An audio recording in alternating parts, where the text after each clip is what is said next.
ഹേ all so എൻ്റെ കയ്യിരിക്കുന്ന item കണ്ടു avocado വെച്ച് പല ഡിഷസ് ഒക്കെ ഉണ്ട്. അപ്പോൾ ഞാൻ ഇന്ന് ട്രൈ ചെയ്യുന്നത് ഒരു അവക്കാഡോ ഷേക്കാണ്. അപ്പോൾ അവക്കാഡോ ഷേക്ക് വലിയ ഒത്തിരി സാധനങ്ങളൊന്നുമില്ല, വളരെ മിനിമലായിട്ട് പെട്ടെന്ന് ട്രൈ ചെയ്യാൻ പറ്റുന്ന ഒരു ഇതാണ്. അപ്പോൾ ഇതിൻ്റെ റെസിപ്പി ആയിട്ട് പറയുകയാണെങ്കിൽ ഒന്നുമില്ല, ജസ്റ്റ് കാഷ്യൂസ് ഉണ്ട്, നട്ട്സ് ആവശ്യത്തിന്, ബദാമൊക്കെ ഉണ്ടെങ്കിൽ നല്ലതാണ് കേട്ടോ. എൻ്റെ കയ്യിലുള്ള നട്ട്സ് വെച്ചു, പിന്നെ കുറച്ച് ചിൽഡ് മിൽക്ക്, പിന്നെ ആവശ്യത്തിന് ഷുഗർ. ഞാൻ 2 ടീസ്പൂൺ ഷുഗർ എടുത്തിട്ടുള്ളൂ. ഏതൊരു ഹണി വേണമെങ്കിൽ ആഡ് ചെയ്യാം, അത് ഓപ്ഷണലാണ്. പിന്നെ ഇതെല്ലാം കൂടെ മിക്സിയിലിട്ട് നല്ലോണം കിർ അടിക്കുക.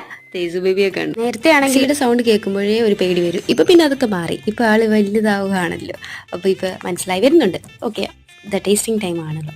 യേശുബേബിക്ക് എടുത്തു. എനിക്ക് ഭയങ്കര ഇഷ്ടപ്പെട്ടു. ഞാൻ ഓഫ് കോഴ്സ് എനിക്ക് ഇഷ്ടമാണ് അവക്കാഡോ ഷേക്ക്. നമ്മുടെ വീട്ടിൽ ഇടയ്ക്കിടയ്ക്ക് ഉണ്ടാക്കുന്നതാണ്. അപ്പോൾ അതേ ഇത്തവണ നമ്മൾ നിങ്ങളുമായിട്ട് കൊണ്ട് ഷെയർ ചെയ്തതേ ഉള്ളൂ കേട്ടോ, നമ്മളെ വീട്ടിൽ ഉണ്ടാക്കുന്നത്. അപ്പോൾ അതേ എല്ലാവരും കഴിച്ചു, എല്ലാവരും കുടിച്ചു. അപ്പോൾ അത്രയേ ഉള്ളൂ. വേറൊരു നല്ല വീഡിയോ ആയിട്ട് ഇനി വരും. Bye bye.